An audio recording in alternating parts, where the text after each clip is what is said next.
ඉතින් කොහොමද අලුත් අවුරුද්ද හොඳට සමරන්න නැති කියලා හිතනවා. අපේ නම් ඉතින් අලුත් අවුරුද්ද ලොස්සලා ගියා මෙහි පාස්කු නිවාඩුවක් තිබුණ දවස් හතරක් ඒකත් නැති වුණා. ඉතින් අදත් වරුවක් වැඩ කරා. ඉතින් ඔයාලට මම මේ වීඩියෝ එක දාන්නේ ඔයාලට මතක ඇති එක්තරා කාලෙක ලංකාවේ මුස්ලිම් ව්‍යාපාරිකයෙකුගේ දරුවෙකුට පිළිකාවක් හැදුණා. ඒ පිළිකාව හැදිලා ඒක හඳුනගන්න ගොඩාක් එයාගේ කෝටි ගාණක් වියදම් නමුත් ඔහුගේ දරුවා බේරගන්නකොට බැරි වුණා. ඒ දරුවගේ එක ඉල්ලීමක් තිබ්බලු තාත්තේ මෙන්න මේ අඩුපාඩු නිසා තමයි වේලාසන හඳුනගන්න බැරි වුණේ පිළිකාවේදී. ඒ නිසා මෙන්න මේ PET scan මැෂින් එක අපේ ලංකාවට කොහොම හරි ගෙනල්ලා රෝගී අයට මේ පරීක්ෂණ කටයුතු කරගන්න ගේන්නේ.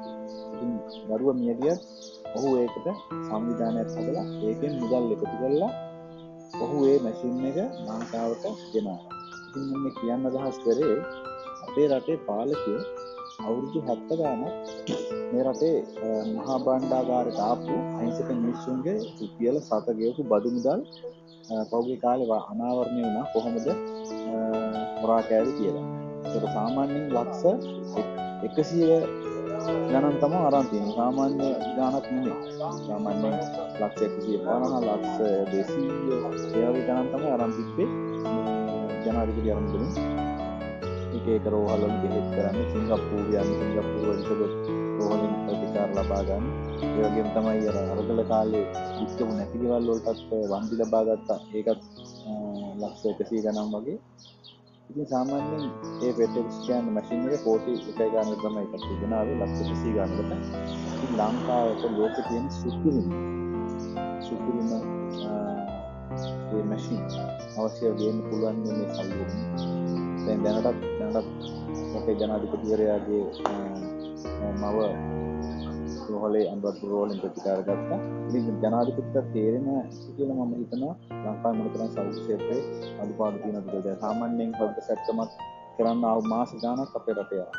ඉතින් ඒ වගේම අපේ රටේ YouTube channel, Facebook ඒ වගේ ගොඩාක් සල්ලි එකතු කරලා දරුවන්ගේ ඔපරේෂන් සඳහා ලක්ෂ 100 ගණන් තමයි එකතු කරලා දෙන්නේ. ඒකට ඉන්දියාවේ හරි ඒ වගේ රෝහල් වලට ගිහිල්ලා මේ මුදල් ගෙවලා අවශ්‍ය ඔපරේෂන් එක කරන්නේ. ඒ අවශ්‍ය ප්‍රතිකාර කරන්නේ.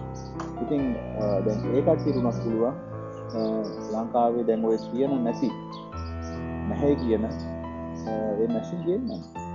දැන් ඔය වගේ කීයක රටේ මහා භාණ්ඩාගාරයෙන් ඔය වගේ මුදල් ගත්තා. දැන් ඒ මුදල් ඉතුරු වෙනවා. ජනාධිපති අරමුදලෙන් සාමාන්‍යයෙන් හොද්ද සැත්තමකට මිනිහෙකුට ලක්ෂය හෝ දෙක හෝ දෙන්න පුළුවන් නම් ඉතින් මේ මැෂින් එක ගෙනවත් කොච්චර කොහොමද මෙතන සහනයක් නේ. ජනතාව ගැන හිතනවා නම් හොඳ සෞඛ්‍ය සේවයක් ගැන හිතනවා නම් ඒක කරන්න පුළුවන්. මම කියන්නේ දැන් අපේ සංගීත සින්දු කියන අය ඊට පස්සේ YouTube වලින් සල්ලි බෙදලා යනවා. ඉතින් මම කියන්නේ සල්ලි වලින් මේ මැෂින් එකක්වත් ගෙනල්ලා ගන්නොත් ඉස්පිරිතාලෙකට එයා ප්‍රයිවට් කරන ප්‍රයිවට් ගොඩාක් සල්ලි ගන්න මිනිස්සුන්ගේ සල්ලි ඉතුරු වෙන්නේ. ඒතර දහස් ගාණක් මිනිස්සුන්ගේ ජීවිතත් බේරේ. පොඩි දරුවන්ගේ ජීවිත බේරේ. ඒක හිතන්න ඕන. මොකද මේ අපේ රටේ වුණේ ඔය හිතන්න බැරි මිනිස්සු ටිකක් පාලනයට ආපු එක.